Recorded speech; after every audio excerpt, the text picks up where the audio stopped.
Well, g'day. Here we are again, back in Flatland on the next batch. The December one. This one will actually be ready just in time for Christmas. How good is that, eh?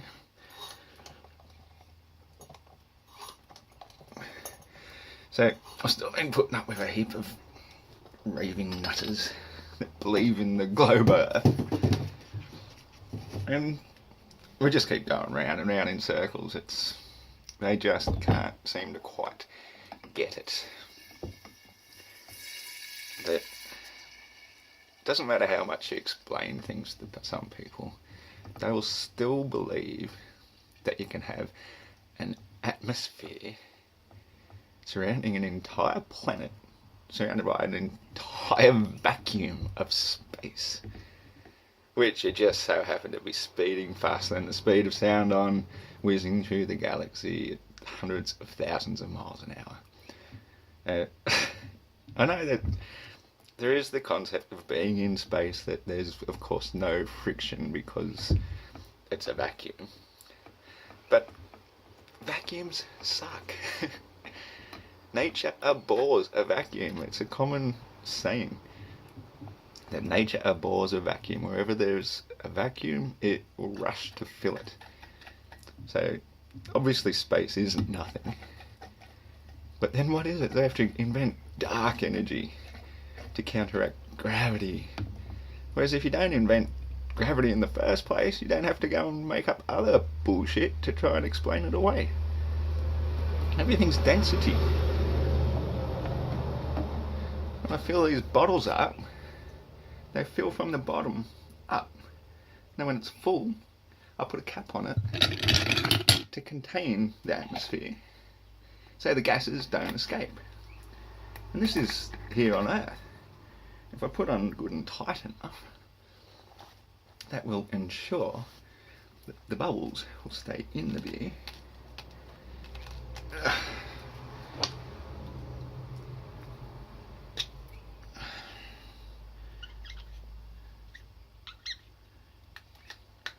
Just as Earth must have some sort of covering to keep the air in. It's just logic 101. Now, there's one poor guy. Can't even think of his name at the moment. It's not really relevant. We do some little ones, eh? He keeps going on about he knows all this stuff about the globe because he was told that he learnt it from somebody who learned it from somebody else. All these people of learned knowledge for hundreds of years believing in the globe simply because somebody came up with the idea and thought it was good. And it seemed to work. It made some sort of sense. It seemed to explain the seasons, day and night, the moon. Well, the moon doesn't make sense going around a ball Earth, that's for sure. Not at the speeds we're going at. If we weren't travelling through space at such intense speed, yeah, okay, I could say we could have a satellite moon wafting around us that it ignores gravity. And then you bring up the law of momentum as well to say that it's spinning and speeding around us, dragging back by approximately an hour every day. It's just sheer nonsense. And so anyway, as I kept explaining to these clowns that your belief in the ball Earth is indoctrination. So this clown comes back this morning, I read the response, I'm not even bothering to respond to it yet. I just so sick of repeating the same things over and over. The way he described it, that is 100% the definition of indoctrination.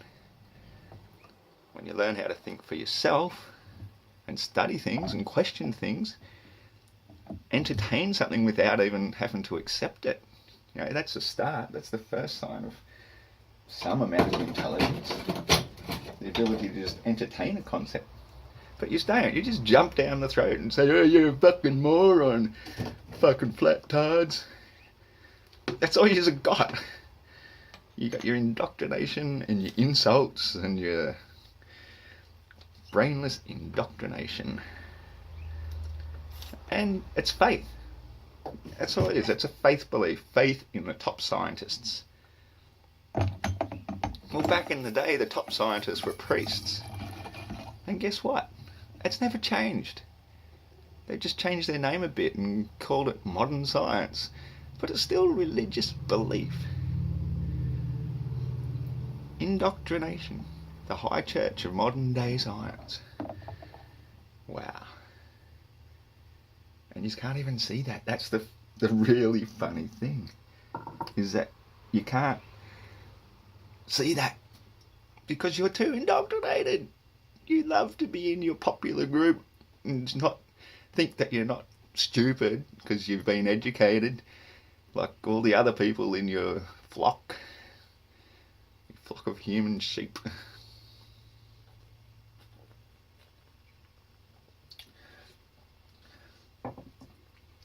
I was once like you, don't worry. I used to sit and watch the sunset every day.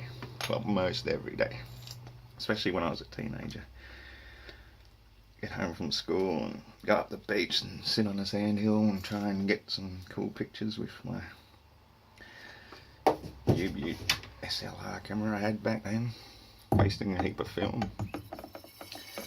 And I would seriously think that I could feel the earth spinning away from the sun, giving it the appearance to make it set. Because that was what we were all taught. However, on other days when I had more spare time, I'd travel further down the beach to this massive headland called Yakabar. It's a beautiful spot. Heaps of ticks. That's the bastard of the thing. A few snakes, but nothing much to worry about. And anyway, I used to go up there quite a bit. The view up there is spectacular.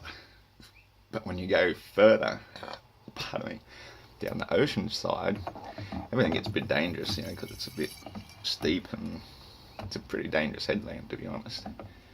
I've had some real hairy situations there, and I'm not the only one, but anyway, there are places you can sit out on a rock and look out at the ocean,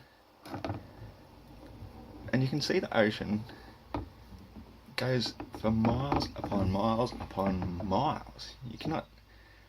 It's just unfathomable how much ocean you can see, especially on a beautiful, flat, calm day. The colour of the water is just gorgeous, but infinitely far. Like, it's mind-boggling. I'd never took like a lens or anything with me, no binoculars or nothing, just the naked eye. It goes forever. Now, that cannot be on a ball. You keep bringing up this, your only response to it cracks me up. Yeah, but it's so big. It ain't that big. 25,000 miles is measurable.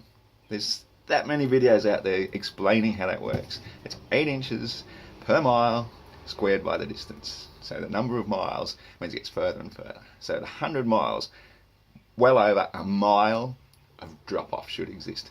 And yet you can see over 100 miles in these places. Well over. Just by estimate and looking at the size of tiny little ships way out there. I mean, I could be wrong on my calculations of distance, but I tell you what, it's more than just 10 or 20 miles that you're seeing, where there would still be measurable amount of drop-off. Any ship that goes out to sea, you can zoom back in on it. There is no drop-off. If there's no drop-off, the Earth ain't curved. That's the simple, honest truth about it. You can't argue that. If there's no curve, it ain't a sphere. If you can find measurable curve, okay, I will listen to your argument, I will look at your evidence, and I will weigh up the facts and reevaluate. But I've seen hundreds upon hundreds of videos now showing no curve. So why am I going to believe your bullshit, your indoctrinated bullshit, when people have the technology now to check these things out for themselves and measure it? Ooh, oh.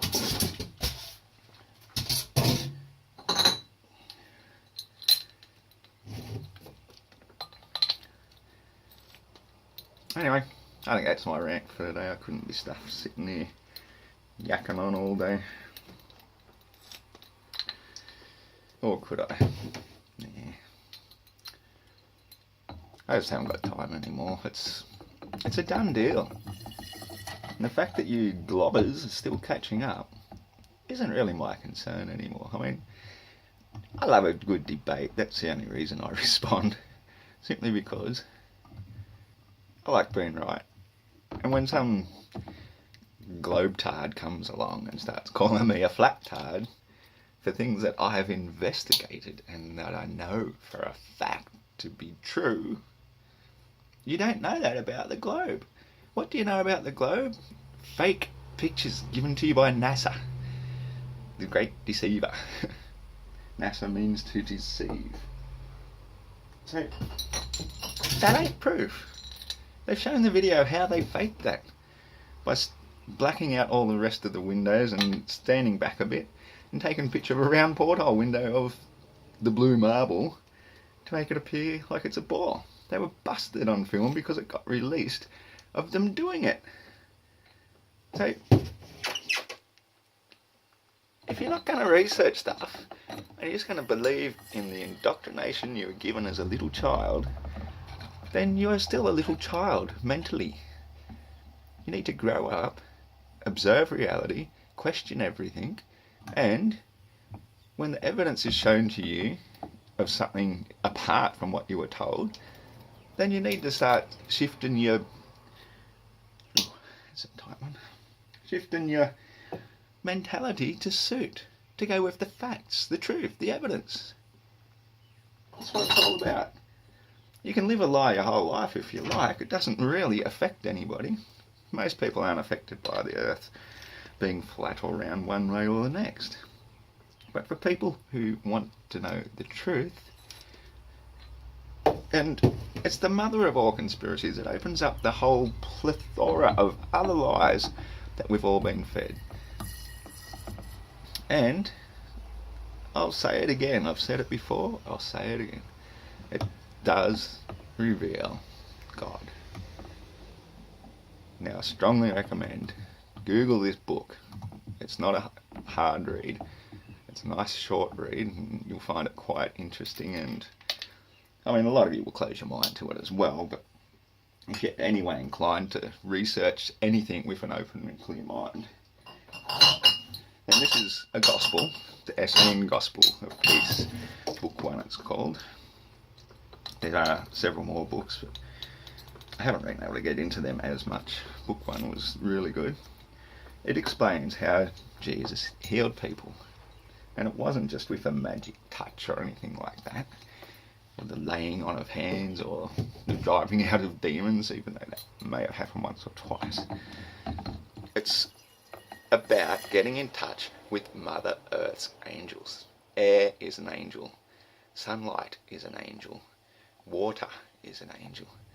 And when you cleanse and purify yourself, especially through fasting as well as part of the healing process, you don't do that all the time, but if you eat the foods as instructed, raw green-leafed herbs and seed-bearing fruits, put them through a juicer, wow, super nutritious.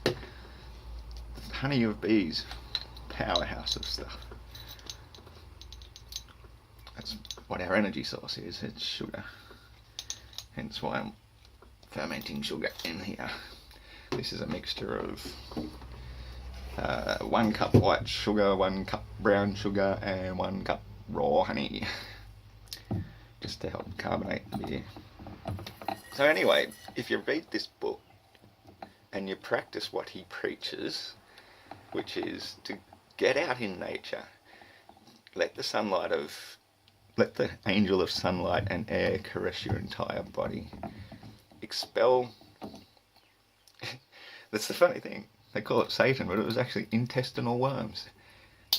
When you expel intestinal worms, that's the driving out of demons, if you analyse that properly.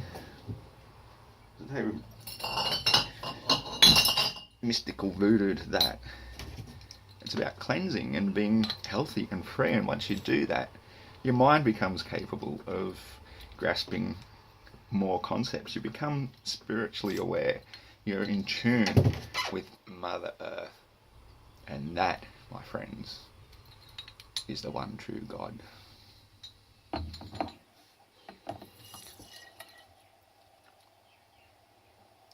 So when you're out in nature, that is prayer. Prayer isn't sitting in a Gothic cathedral looking at the tortured saints nailed to crosses. No, that's how they steal God away from you. Put the fear of God into you and make you obey and be obedient to their heliocentric Luciferian worshipping model. All about sun worship. Now, there's nothing wrong with worshipping the sun. Lucifer, the light bringer. But there's nothing right about it either, you know. It's when you worship all of nature, the sun is just naturally included. The Son of God and Mother Earth. And we are the children. The Father, Son, and the Holy Mother. All our creations are the children of God. It's logical common sense once you grasp that. Once you start living it for yourself. Once you get over your superstitions and your indoctrinations and you just open up your eyes and look and see and say, holy shit, the earth is flat and she is infinite and she is beautiful. And all life springs from her. What more definition could you have for a God? All life comes from her. We live in her, on her, with her. We breathe her. She feeds us, clothes us, nurtures us, gives us everything we need to expand our knowledge. So it's a realm. Whether it be, you know, this is one that people speculate, whether it be some kind of actual matrix or simulation.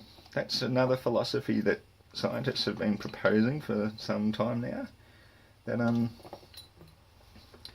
the whole entire world could be a computer simulation. That would be one definition.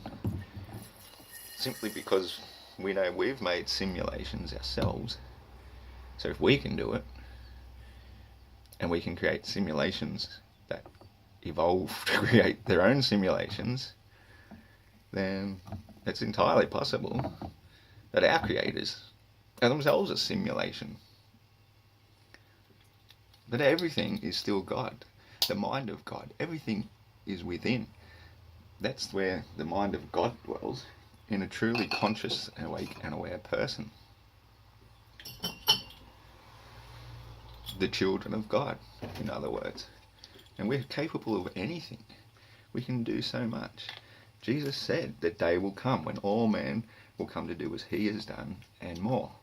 And that day has come. Look at the miracles we do these days. We don't just grind up a crude paste to rub out somebody's cataracts these days and tell them to wash it out in the river. We've got laser surgery, for crying out loud. We've got flying machines. But at the same token, we're not giving respect to Mother Earth, to God. And that is because for the last 500 years, since these Jesuits took control and wiped out all the Gnostic knowledge and everything that spiritual people once knew, and tortured people to death, killed off all the witches, we're now living the heliocentric lie. And as we all know, Lucifer is also associated with the devil.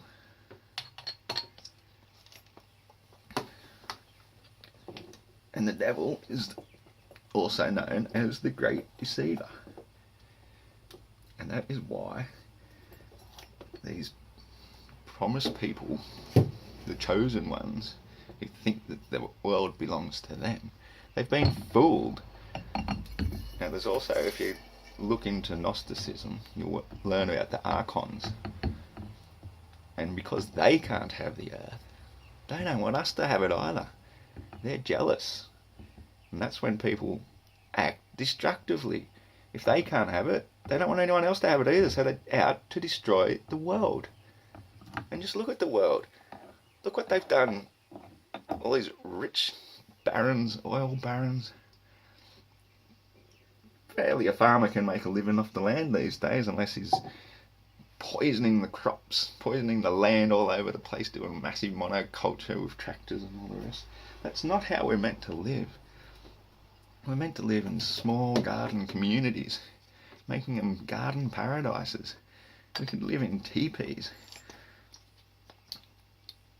in tree houses, but instead we get forced into these caves, have to become modern slaves in order to pay for everything, when the earth belongs to us, the mother's children, not the chosen people, chosen by the archons to destroy it. Look what they've done with all their technology. It's all bombs and guns and battleships and fighter jets and submarines, and all in the name of war and destruction and profit for them. At whose expense? At us, the children of Mother Earth. That's not how it's meant to be.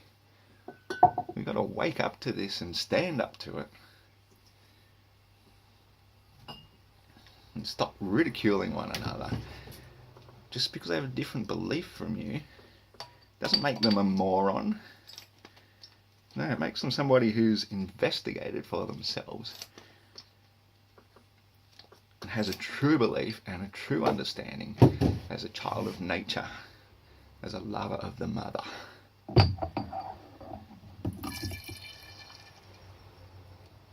The son might be the father, but it is not God. It is the false God. And of course the Jesuits had to go and place that, according to, made Jesus the Son of God, didn't they? Called him the light bringer. Said he's born on the 25th of December, 3 days after being in the hell. No, Jesus was a saint. He was a true prophet, a true healer, and a true child of the Mother God, which we are all meant to be. It's not rocket science.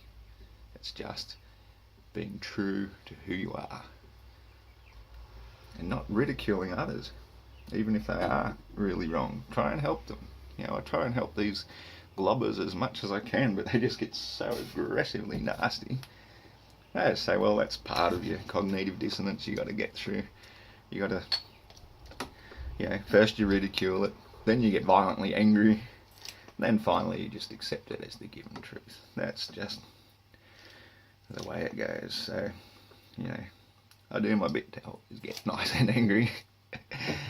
But one day you'll wake up and realise, holy shit, he knows what he's talking about. He's not a complete Aussie loon, not a complete nutter. He's actually a free man who's freed his mind and is not afraid to speak the truth. That is all. Have a good